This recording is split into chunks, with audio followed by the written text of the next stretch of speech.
la da dee dee da. I wanted to test my animation skill since it's been a good long while since I've done anything more than animatics. You know, it's nice to check in with myself and see if I still got it. And after finishing this little clip, I feel like I might still got it.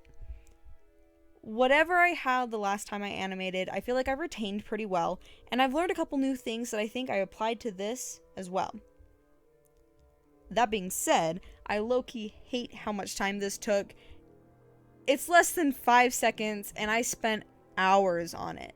I probably could have done a whole video in the time it took to animate this 4-second clip of Roxxanne offering an acorn to a forest gnome.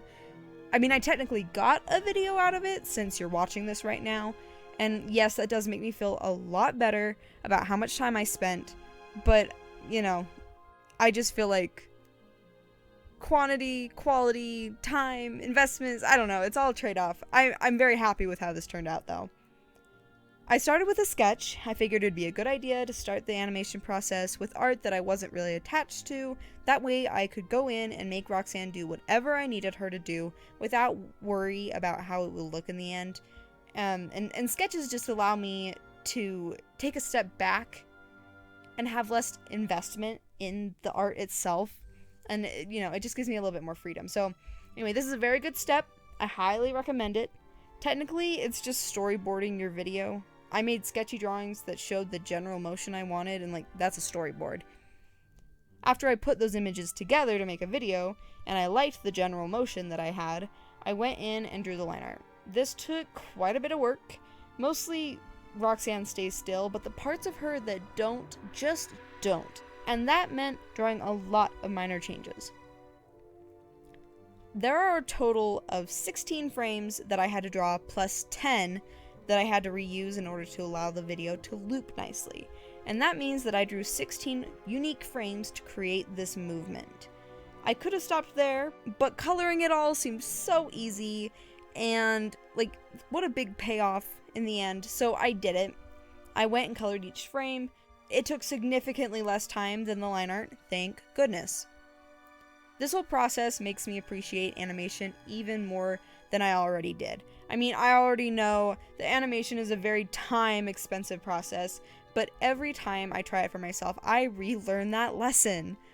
I have never been one to keep track of how long projects take me, but if I had to estimate, I would say this took about 2 hours for the sketch and drawing, and another hour and a half to, like, draw the movements and put it all together.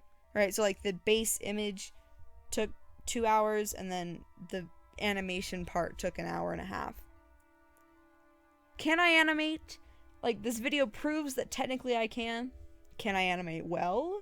Maybe if I was a little bit more patient. Do I know how to animate? No. Like, I did this video, and I animated it, but I still can't wrap my head around how animation actually works. Like, people who can tween have magic inside of them. Like, I'm so convinced of that. It blows my mind. Anyway, here's the finished product once again, but this time we see how each step builds on each other. My sketch was mostly just focused on the keyframes, right? Once I liked that, I went on to the line art. I drew the clean line art and filled in the tween, so now I had more actual motion, less storyboard, less animatic. After the line art came color, which I think turned out pretty well. I think it all looks good together. Then finally came a background, which in this case I just grabbed a forest picture from Google to test out how it would look with the background. If I end up doing something more with this animation, I'll go in and draw like a proper background for it, but because this is mostly a test, I didn't care to put in the effort for a background. I've been working on a bunch of other videos for the future instead, so once again, trade-offs. Thanks for watching my animation process. It was so fun bringing Roxxanne to life a little bit. See y'all next time. Bye!